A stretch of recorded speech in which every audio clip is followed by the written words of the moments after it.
Abra a tua Bíblia num texto que eu acho muito especial, que é o de Jeremias capítulo 33, verso 3. Na verdade, eu vou saltar desse texto para alguns outros, falando sobre oração. Tem um texto que eu quero compartilhar com você aqui. Essa mensagem que eu estou pregando hoje tem um artigo expandido com essa temática, o poder da oração, em nosso site. Se você entra no nosso site, na área de artigos, você vai ler um artigo de 4 ou 5 páginas com essa temática aqui. Então, a mensagem que eu estou repartindo com você hoje está baseado no conteúdo desse artigo que está no site, você pode ler o texto todo lá.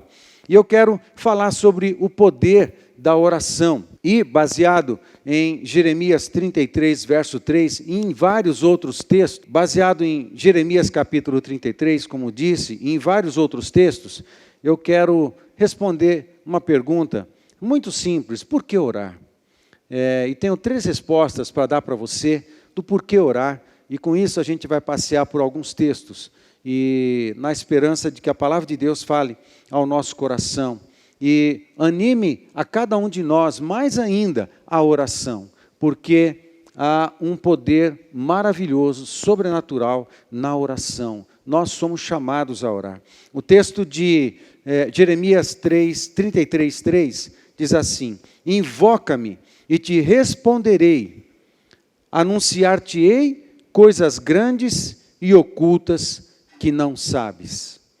Invoca-me e te responderei, anunciar-te-ei coisas grandes e ocultas que não sabes. Amado, você já leu, já ouviu, já estudou sobre oração, e a minha intenção não é ser somente didático aqui nessa pergunta, por que orar, e te dar 3 respostas. Eu chamo a sua atenção para muito mais do que isso. Não que essa verdade já não seja importante e poderosa, mas eu quero chamar sua atenção para algo. Nos textos que nós vamos ler, preste atenção no coração de Deus. Preste atenção, quando lemos os textos, a intenção do coração de Deus. O que é que está na mente de Deus?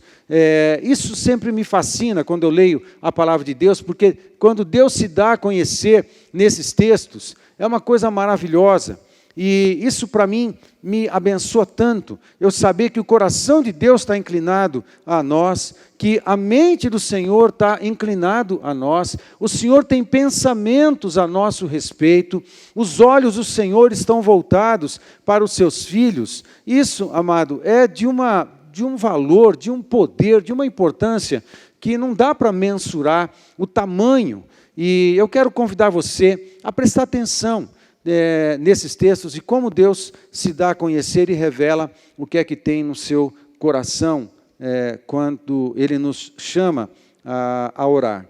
Por que orar? Porque Deus, o Pai, nos chama à oração. Por que orar? A primeira resposta é muito, muito óbvia, porque Ele nos chama. Deus nos chama. Deixa eu dizer algo de maneira mais pessoal. Deus está chamando você hoje para orar mais.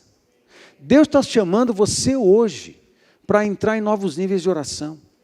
Deus está chamando você hoje para conhecer o coração de Deus, conhecer coisas que você está buscando. Mas às vezes, isso eu vou repartir também com um pouco mais de ênfase mais lá na frente. Às vezes, amados, a gente só quer uma resposta ou uma bênção, mas a oração não é isso.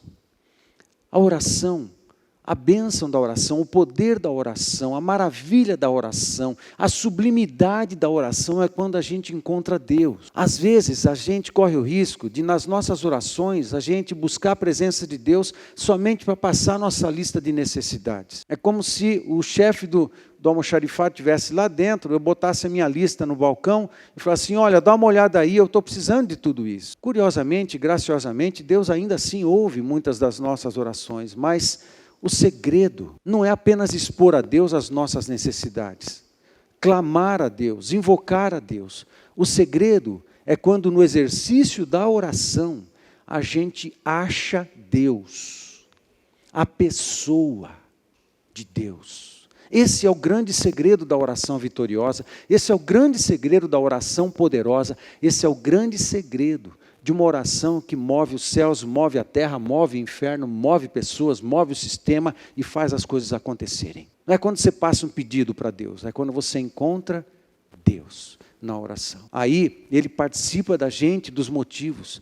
Aí o coração dele se envolve com o nosso e de repente você não está pedindo só o que você precisa, você está pedindo o que Deus está querendo fazer e usar você como intercessor. Você tem que entrar nessa dimensão da oração. Primeiro, Deus está chamando a gente. Invoca-me. Salmo 50, verso 15. Invoca-me no dia da angústia. Eu te livrarei e tu me glorificarás. E um outro texto é o de Jeremias 33, 3. Invoca-me e te responderei. Anunciar-te-ei coisas grandes e ocultas que não sabes. Amados, isso que me chama a atenção. Ele nos chama à oração, Ele pede para a gente entrar em oração, porque Ele quer você, Ele quer a gente com Ele, Ele quer a nossa companhia, Ele quer a nossa presença. Brinquei com o Nardelli está com jeitão de vô, né? Mas que não é uma delícia você, uma criança passar, dar um abraço. Eu estou falando isso de vô, porque o pai também sente isso, mas vô sente mais. Eu já descobri isso, porque eu sou vô, né, Marlene? Né? O vô parece que sente mais, tem um negócio diferente, amplificado no prazer de estar com as crianças, no prazer de estar com os netos, no nosso caso, só de estar perto, de brincar, de fazer brincadeiras que são para ela, para a Sara, que tem 5 anos, fez 5 anos nesse mês, e o Samuel, que está começando a brincar, e ele também é muito divertido, e tem 7 meses. Então... 8, desculpa. A mulher é que sabe dessas coisas. O homem nunca sabe data de nada, né? Então, já está falando vovô, alguma coisa assim. Não é, mas a gente fala que é para ficar feliz e tal. Mas tudo bem. E aí a gente não tem uma alegria indescritível de a gente estar junto, de estar presente, de dar uma vontade de fazer alguma coisa boa. Fala assim, o que você quer? Você quer comer pastel? Eu vou levar você para comer pastel. Você quer comer açaí?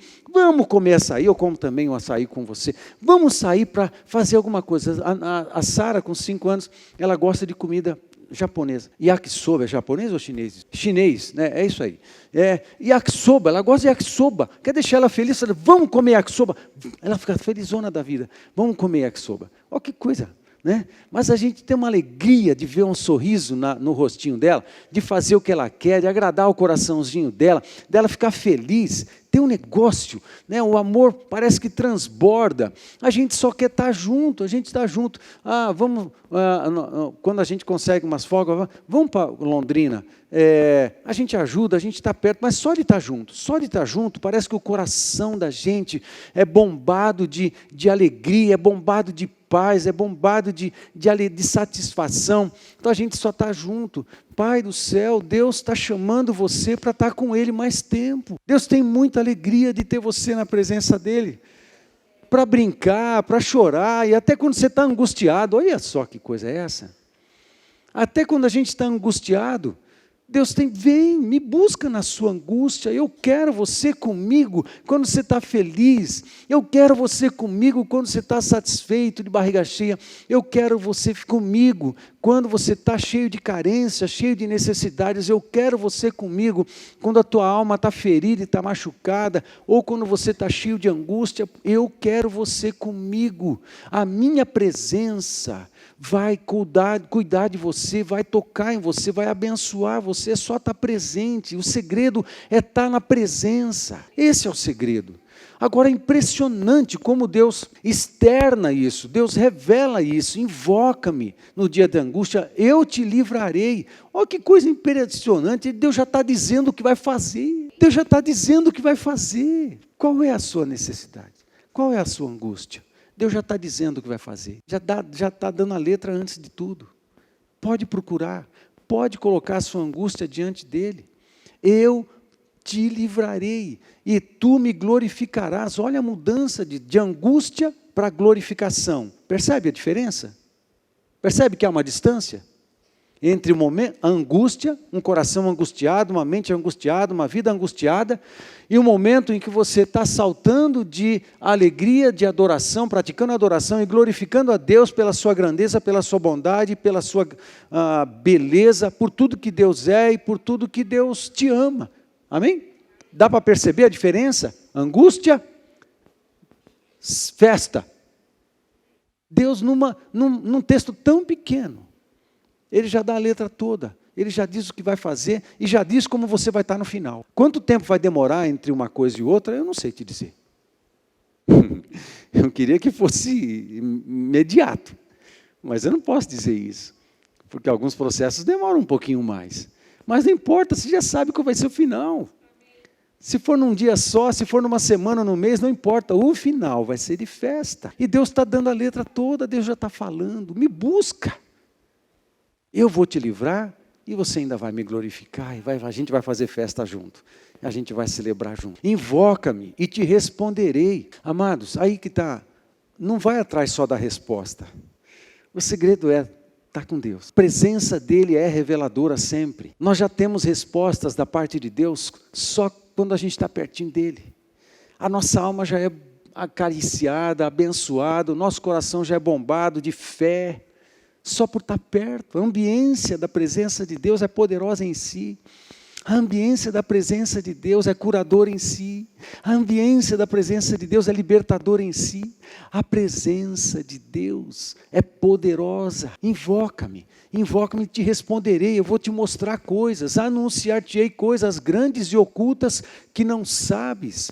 Olha só a oferta de conhecimento, de revelação que Deus está fazendo para aqueles que o encontram, não apenas que passam as requisições, passam os pedidos, para aqueles que encontram Deus. Esse é o segredo.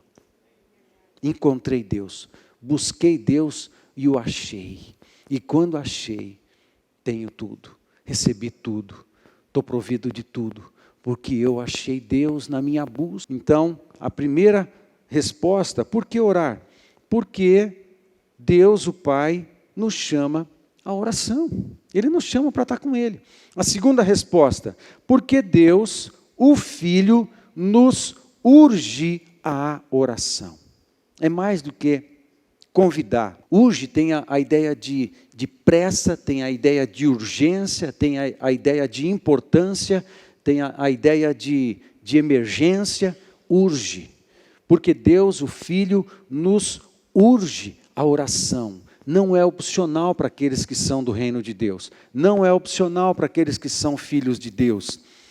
Deus está dizendo para nós, Deus está chamando você, ora, tem um chamado de Deus para você, ora, mas tem uma segunda coisa a mais. Deus urge para a oração dos seus filhos. Deus está dizendo, é muito importante que você esteja na minha presença, orando, me buscando e buscando a minha presença. É muito importante, é urgente, é poderoso, você precisa disso. E eu preciso estar mais perto dos meus filhos também, nesses tempos que nós vivemos, porque eu quero continuar usando os meus filhos para continuar realizando a minha obra na face da terra. Urge a oração. Aí o texto de Lucas 18:1, disse-lhe Jesus uma parábola sobre o dever de orar sempre e nunca esmorecer. A gente não vai ler a parábola, você pode ler essa parábola depois, no capítulo 18 de Lucas. Uma coisa impressionante, ele já dá a introdução, ele conta uma história, ele pratica um ensino através da ferramenta de uma parábola, para dizer que ele não deve parar de orar jamais e nunca desanimar, nunca esmorecer na sua oração. É urgente, não apenas ele nos chama à oração, mas nós temos um chamado urgente à oração, para estarmos na sua presença. Aí quando você vai para Mateus capítulo 7, verso 7, pedi e dar-se-vos-á. É um outro texto, mas é um ensino sobre oração também. Pedi e dar-se-vos-á. Buscai e achareis. Batei e abrir-se-vos-á. É muito interessante. Pedi, buscai e batei. Amado, há uma evolução nisso. Não são palavras aparentemente sinônimas, né? Não, existe um segredo, existe uma evolução nesse negócio aqui. Você apresenta um pedido, você pode fazer isso à distância. Um pedido não te envolve muito. Você pode fazer um pedido a Deus e ficar parado. Você pode fazer um pedido a Deus e fazer uma vez só. Você pode fazer um pedido a Deus e fazer várias vezes. Mas mesmo assim, você não empreender saúde, não empreender esforço, não empreender energia para buscar Deus e uma resposta aos seus pedidos. Pode ser que fique parado no pedido. Pedir, dar-se-vos-á. Deus já está dizendo, está dando a letra também, como é que vai ser no final. Mas é interessante que a gente pode evoluir. A gente pode pedir e ficar parado, mas quando a palavra fala, buscai e achareis, parece que o buscai, a pessoa entrou numa outra fase da oração. Eu vou fazer alguma coisa para ter essa resposta. Eu vou caçar Deus, eu vou buscar Deus, eu vou ler mais a palavra, eu vou atrás dessa verdade, eu vou atrás dessa sabedoria, eu vou atrás dessa revelação, eu vou fazer o que for preciso para ouvir Deus melhor, e eu vou virar um caçador de Deus. Buscai, pedi e dar-se-vos-á. Buscai e achareis. Deus já está dizendo, se você empreender energia e esforço em me buscar, você vai me achar, você vai achar as respostas, você vai achar tesouros, você vai achar revelação, sabedoria, você vai achar tudo que você precisa. Busque, mas às vezes você tem que ir atrás e gastar energia com tudo isso. É necessário, é preciso. Um exemplo que eu posso dar, quando eu era mais jovem, eu decidi estudar teologia, entrar na faculdade teológica por causa já da consciência do meu chamado. Eu tomei uma decisão.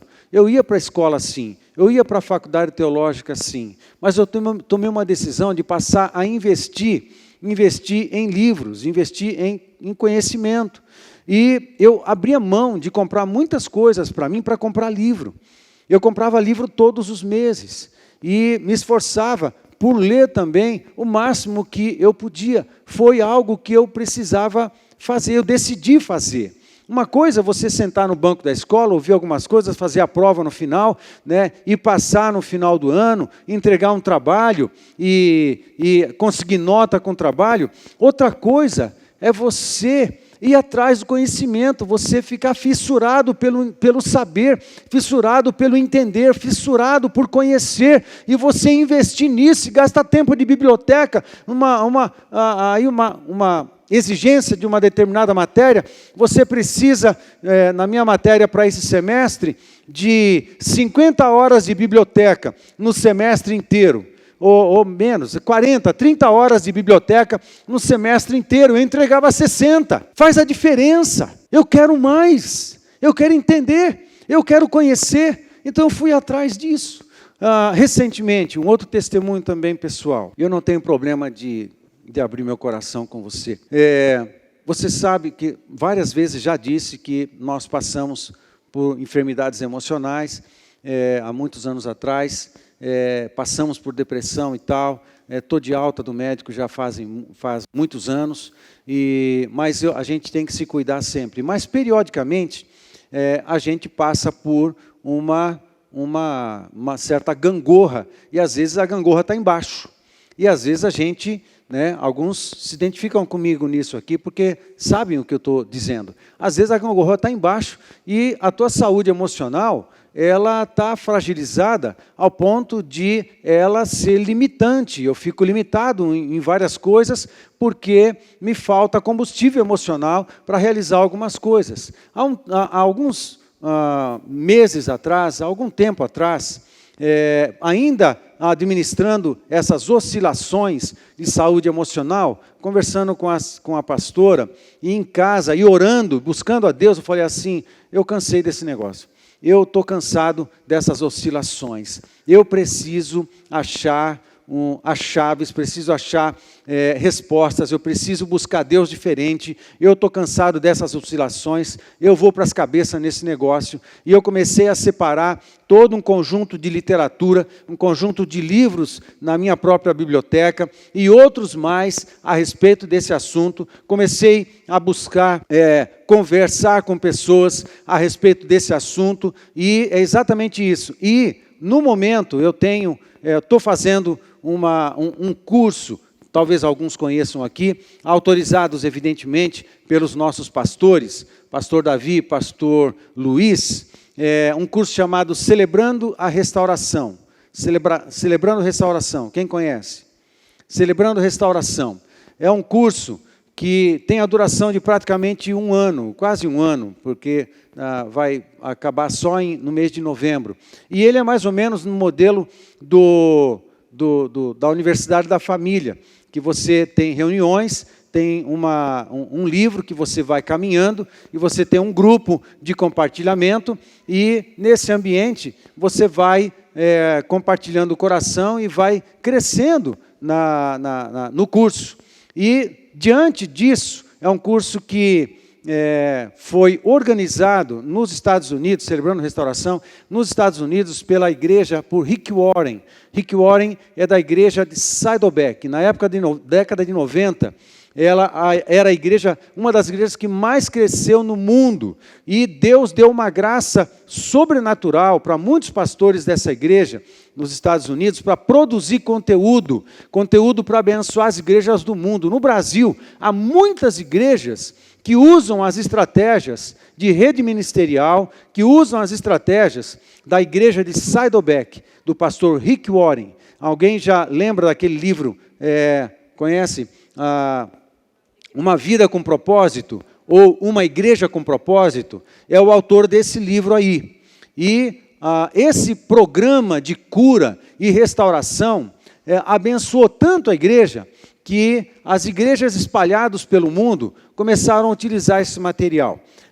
No começo dos anos 2000, a Igreja Batista de Fortaleza, pastoreada pelo pastor Armando Bispo, ele teve conhecimento desse material, tudo em inglês, e eles fizeram um trabalho de tradução, do Celebrando a Restauração. Fizeram um trabalho de tradução, fizeram uma contextualização e passaram a utilizar o Celebrando a Restauração em Fortaleza. O trabalho deu tão certo, curou tanta gente, abençoou tanta gente, que isso se espalhou pela cidade de Fortaleza. A Igreja Batista Central de Fortaleza, ela é muito relevante na cidade. As autoridades da cidade conhecem a igreja e o trabalho que eles realizam. Mas o Celebrando a Restauração teve tanto bom resultado na cidade, que algumas autoridades da cidade, alguns juízes, na hora de dar sentença para alguns jovens, ou para criminosos de pequenos delitos, ao invés de dar um trabalho social, coisa assim, às vezes alguns juízes da cidade dão uma sentença de ir para a Igreja Batista Central e passar pelo Celebrando Restauração. Olha que interessante, porque move médicos também encaminham, às vezes psicólogos, terapeutas, né, porque quando entra na questão espiritual, existe um teto, né, que os profissionais nessa área respeitam. Então, muitos deles recomendam esses pacientes passar por Celebrando Restauração. Eu comecei esse curso há 2 semanas atrás, na igreja, um curso que é feito num grupo, na Igreja Batista de Alphaville, lá na zona oeste da capital de São Paulo, porque eu conheço alguns pastores de lá, e meu irmão é de lá também, e eu comecei esse curso. E dentro de um propósito, amado, eu quero resolver esse problema definitivamente na minha vida. Eu estou buscando, eu não estou apenas pedindo, eu estou me movimentando, eu estou gastando grana com esse negócio, eu estou comprando livro, eu estou fazendo um negócio, eu quero o resultado. Buscai e achareis. Eu vou achar, nós vamos achar um resultado de Deus em tudo isso. Pedi, dar-se-vos-á, buscai e achareis. Mas tem hora, meu amigo, que você tem que passar do pedido para a movimentação. Faz alguma coisa. E batei, e abrir-se-vos-á. Parece que para bater na porta, você tem que estar perto. Veja que interessante, como é um processo. Pedir, você pode estar longe. Pedir e dar-se-vos-á. Buscai implica em movimento. Agora batei, para bater na porta você tem que estar na frente dela, você tem que estar atrás dela. Você tem que estar lá, Jesus é a porta, ali, você tem que estar tocando nela, é uma outra dimensão. Eu estou batendo, eu estou tão perto de Deus, eu estou batendo nessa porta, na porta do coração de Deus, na porta do céu, na porta do santíssimo lugar. Eu estou ali, e eu quero, e eu vou bater e a porta vai se abrir, a porta da cura vai abrir, a porta da revelação vai abrir, a porta da libertação vai abrir, a porta do milagre vai abrir, a porta da bênção sobrenatural vai abrir, a porta vai abrir, a porta do céu vai abrir. Amém, queridos? É a oração, nós precisamos, é urgente a gente passar por esse processo. Pedir e dar-se-vos-á, buscar e achareis, bater e abrir-se-vos-á. Isso que me deixa fascinado com os textos que falam sobre oração. Deus já diz o que Ele vai fazer. É muito legal, é muito legal. A terceira resposta, porque Deus, o Espírito Santo, quer orar por meio de nós. O texto de Romanos 8, 26. Também o Espírito, semelhantemente, nos assiste em nossa fraqueza, porque não sabemos orar como convém, mas o mesmo Espírito intercede por nós sobremaneira, com gemidos inexprimíveis. Romanos 8, verso 26. Deus, o Espírito Santo, quer orar por meio de nós. Aí, essa é uma outra coisa maravilhosa também. Quando esses textos falam de muitas verdades, uma das verdades é que a gente, às vezes, não está apto para orar a melhor oração que a gente poderia orar, que é a oração que discerne a vontade de Deus perfeitamente. E eu peço o que Deus está querendo fazer. Isso é mais importante, mais poderoso do que eu pedir o que eu quero fazer. Às vezes, no processo de pedir, você pedir e dar-se-vos-á, Deus vai dar uma resposta para você. Deus vai falar com você, nem que Ele te oriente a mudar teu pedido. Às vezes isso acontece. Não, seu pedido está errado. Seu pedido é a partir de uma perspectiva errada, equivocada ou estragada. Estava conversando hoje na classe de integração, rapidamente, que nós fizemos de manhã, né, Vanderlei? Falando sobre a questão dos dízimos, e a gente estava, dízimos e ofertas, e eu estava explicando sobre o caminho que as ofertas fazem aqui na nossa igreja, todo o cuidado, toda a responsabilidade que nós temos para fazer esse sistema aqui ser seguro, ser correto, ser justo, ser honesto e tudo mais, absolutamente dentro da lei e tudo mais. E a gente estava conversando sobre os princípios do dízimo e oferta. E eu mencionei uma pergunta que alguns fazem, mas o problema está na pergunta. Por exemplo, alguns fazem a seguinte pergunta, achando que vai pegar a gente no contrapé, alguns já fizeram isso, fala assim, pastor, o dízimo é da lei ou é da graça? Isso é uma bobagem, essa pergunta é uma bobagem. Essa pergunta, ela é tosca, porque ela é absolutamente farisaica, é absolutamente legalista. A pessoa que está fazendo essa pergunta, querendo saber se alguma coisa é da lei ou é da graça, essa mentalidade é farisaica e legalista. Qual é a resposta? A resposta é o seguinte, a tua pergunta está errada. Faça a pergunta certa. Qual é a pergunta certa? Então, vai descobrir, vai buscar. Você tem que ampliar a sua perspectiva bíblica a respeito dessa temática para fazer a pergunta certa. E quando você amplia a tua perspectiva bíblica sobre a temática dos dízimos e das ofertas, você vai descobrir que elas estão associadas, todo o ensino sobre dízimos e ofertas está associado ao altar, e não a uma questão legal ou uma obrigação. Está associado ao altar.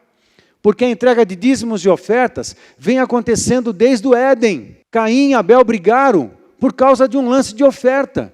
Quem que ensinou eles a respeito disso? Foi Moisés? Moisés veio alguns milhares de anos depois, poucos talvez, uns 2. Moisés veio pelo menos uns 2.500 anos depois, talvez. Então não tem uma questão de lei, não é uma questão legal.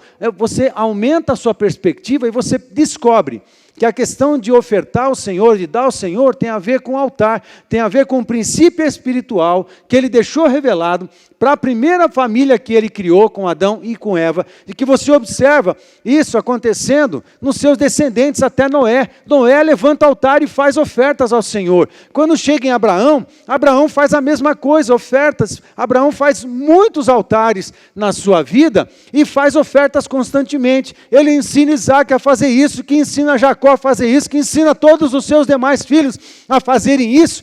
E 400 anos depois, lá no Egito, como cativos do Egito, é que Deus manda Moisés para lá, e o que Moisés coloca na lei, nada mais é do que a normatização de um princípio espiritual. Então, eu tenho que ver do ponto de vista espiritual esse negócio. Como é que Deus pensa isso? A perspectiva bíblica a respeito desse assunto. E comentamos até na sala, a gente não tem medo de falar de dinheiro aqui. Por quê? Porque a gente age corretamente com dinheiro. A gente age corretamente com dinheiro aqui. Então a gente não tem medo de falar nada sobre esse assunto. É bíblico, é santo também. Como sexo. Sexo é um assunto santo. É lógico que eu não vou falar tudo que eu poderia falar aqui, num encontro de jovens ou de casais, a gente abre mais o verbo. Mas o sexo também é um assunto santo. Qual é a perspectiva de Deus sobre o sexo? Qual é a perspectiva de Deus sobre a intimidade conjugal? Existe uma perspectiva. O que Deus pensa, o que Deus ensina, o que Deus fala a respeito desse assunto tão santo e tão importante. O assunto do sexo é santo e importante. Deus é que criou esse negócio, como é santo e importante também o assunto das finanças. A turma 2 não chegou ainda lá, a gente vai chegar no terceiro, tá? No terceiro encontro que a gente vai falar sobre isso. Terceiro dia de aula. Muito bem, mas a gente tem que ter uma perspectiva ampliada sobre todas as coisas. A gente tem que aprender como Deus pensa as coisas. E quanto à oração, a mesma coisa. Como é que Deus pensa as minhas necessidades? Como Deus pensa as minhas crises? Como Deus pensa as minhas dúvidas? Como Deus pensa as minhas perguntas? Às vezes a gente começa a perguntar e faz a pergunta errada, como essa. O dízimo é da lei ou é da graça? Bom, primeiro você não está entendendo nada. Tem que corrigir a pergunta. E você corrige a pergunta quando aumenta a perspectiva. Aí Deus vem e se revela para você e te aumenta a perspectiva a respeito da sua vida, da vontade dele para você, da realidade do teu coração, as tuas motivações. Às vezes tudo isso precisa ser santificado para a gente corrigir os nossos pedidos. Percebe que é dinâmico a oração? Não é só uma questão de passar as necessidades para Deus, aquilo que eu estou precisando. É vida e relacionamento, é dinâmico. Então é isso. Agora, tem um momento, nessa interação com Deus, da gente conhecer a vontade de Deus e ser um instrumento de intercessão, que o Espírito Santo nos ajuda poderosamente. Às vezes as nossas orações, elas não são tão lá corretas. Aí o Espírito Santo vem e intercede por nós. E o que ele intercede? Ele intercede exatamente aquilo que está no coração de Deus. E ele, com gemidos inexprimíveis, a oração em línguas, ele usa a nossa boca, e a gente acaba orando pelas línguas, são interpretadas no reino do Espírito da forma certa, porque o Espírito Santo gera isso. Esse som desse gemido inexprimível sobe ao céu com uma intercessão mais pura e mais perfeita, porque ela é exatamente aquilo que Deus está querendo fazer. Então, Deus nos convida a muito mais do que orar ou nos oferece respostas. Deus nos chama a uma parceria de realização. Ele quer parceiro, Ele não quer cliente, nem funcionário. Ele quer parceiro na construção e na edificação do seu reino. Deus quer parceria com os seus filhos. Deus quer parceiro com a gente também é dono. Eu sou filho do dono. Então eu sou dono. Perspectiva. Eu sou filho do dono, então eu sou dono também. Então eu quero o que meu pai quer. Eu preciso corrigir a minha mentalidade sobre todas as coisas. E nessa hora, o Espírito Santo nos convoca e nos levanta como parceiros na obra da realização da vontade de Deus na terra. Parceria com o Espírito Santo, gente do céu. Isso que me chama a atenção nisso que eu falei, não é só a questão de que o Espírito intercede por nós. Olha como Deus está me querendo na obra. Deus quer essa parceria comigo, que coisa impressionante. Sou parceiro de Deus na implantação do reino de Deus em Cornélio. Amém? Você é? Ao ponto, é muito bom você ter uma consciência no teu coração e no teu espírito, ao ponto de afirmar tal coisa. eu sou um parceiro de Deus na evangelização da minha cidade. Não é lindo isso? E poderoso? Aí eu vou orar no Espírito, até que eu veja transformações na minha casa, na minha cidade, em tudo mais.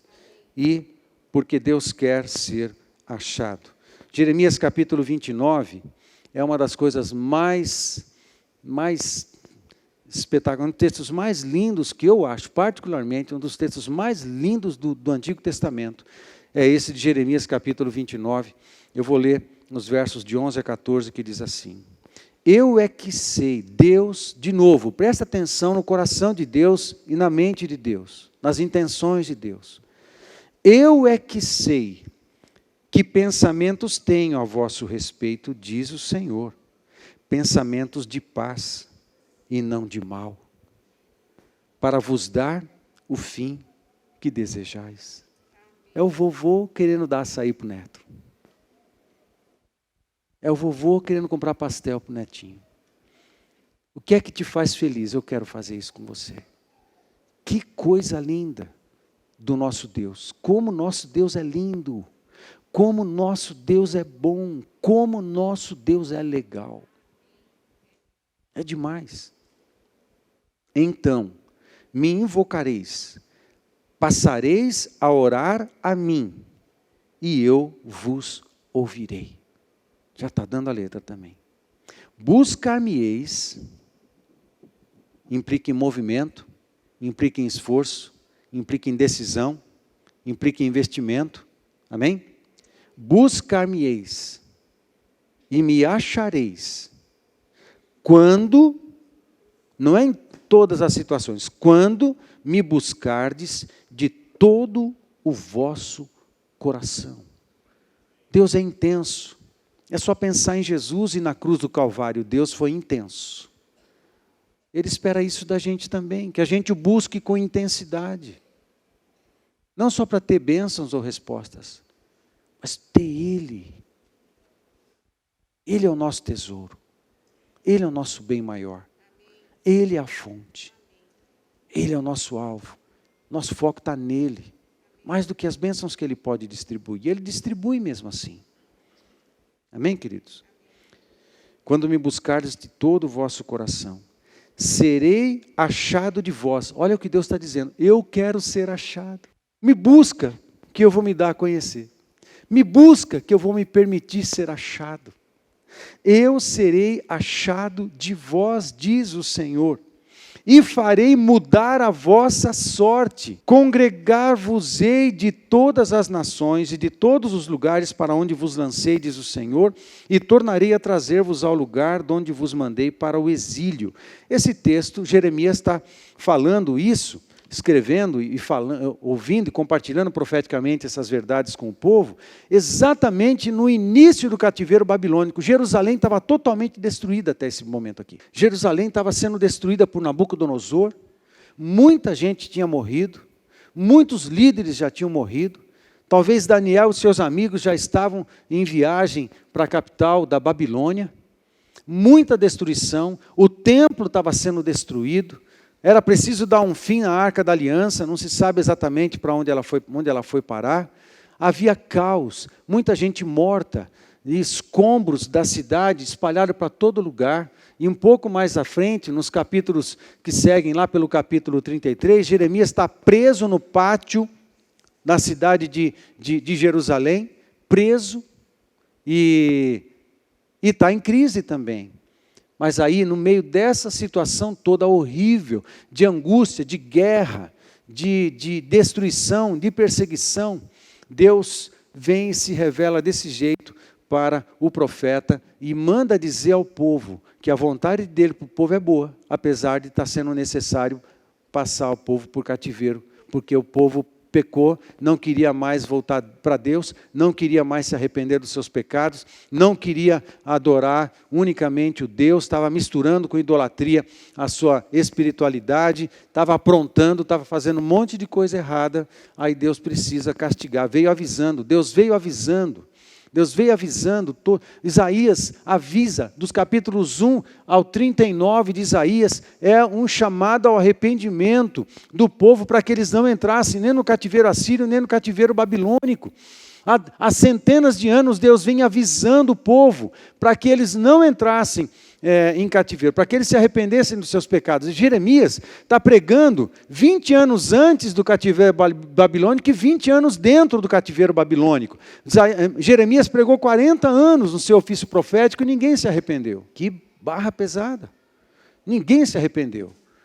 Aí, 20 anos depois, começa o cativeiro. Ele tinha já 20 anos de ofício profético nessa altura do campeonato, e está tudo acontecendo, e ainda mesmo assim, Deus se revela ao profeta, se revela ao povo: olha, se vocês me buscarem, eu vou me permitir ser achado por vocês, porque o que eu queria para vocês mesmo não era sofrimento, o que eu queria para vocês mesmo não era destruição, o que eu queria para vocês mesmo não era a destruição da família, a destruição do casamento, né, a perda de um filho, a quebra de uma empresa. O que eu queria para vocês mesmo, aqui para Israel, Deus vinha avisando já há algumas centenas de anos: se vocês não se arrependerem, eu vou precisar castigar vocês. Para quê? Para salvar sua alma. Para salvar vocês. Porque a disciplina do pai tem um propósito, o propósito de salvar a vida do filho. Então Deus deixa isso claro aqui. Deus quer ser achado. Amado, é o que Deus quer. Deus quer estar pertinho da gente. Ele quer que a gente esteja pertinho dele. Alguém disse assim: mas Deus está em todo lugar, né? Não é disso que a gente está falando. Não é disso que a gente está falando. Que Deus está em todo lugar, isso é uma verdade teológica. Que Deus sabe de todas as coisas, isso também é outra verdade teológica. Agora, você tem intimidade com Ele, com os teus pensamentos e sentimentos, o teu coração está ligado com o dele, ao ponto dele saber de você, da sua boca, né? Porque é relacionamento. Deus não usa a onisciência na relação com a gente. Deus é onisciente, ele sabe sempre de todas as coisas. Mas na hora, imagina você conversando com Deus onisciente, que você não precisava falar nada, porque Ele sabe de tudo, e Deus fala assim: fala comigo. Deus está usando da onisciência na relação com a gente? Não. Deus é uma pessoa, Ele quer relacionamento. Fala comigo, abre o seu coração. Eu sei como o seu coração está, mas o segredo da cura e da transformação está na exposição. Revela a confissão. Fala comigo como é que você está. Fala comigo que está a sua vida. Fala comigo que está seu coração. Confessa para mim, me invoca. Eu sei como é que você está, mas me invoca, entra num relacionamento comigo, que aí eu vou me dar a conhecer para você também. É relacionamento. É uma pessoa se relacionando com outra pessoa. Amém, queridos? E assim Deus faz as coisas acontecerem. Deus quer ser achado. Amém? Resumindo tudo, as respostas são essas aí. Acho que faltou uma, mas tudo bem. Por que orar? Porque Deus o Pai nos chama à oração. Segundo, porque Deus o Filho nos urge à oração. Terceiro, não é esse aqui, mas o terceiro é porque o Espírito Santo quer orar por nós, em nós, por nós e através de nós. E em quarto, porque Deus quer ser achado. Amém, queridos? Fica de pé, vamos orar.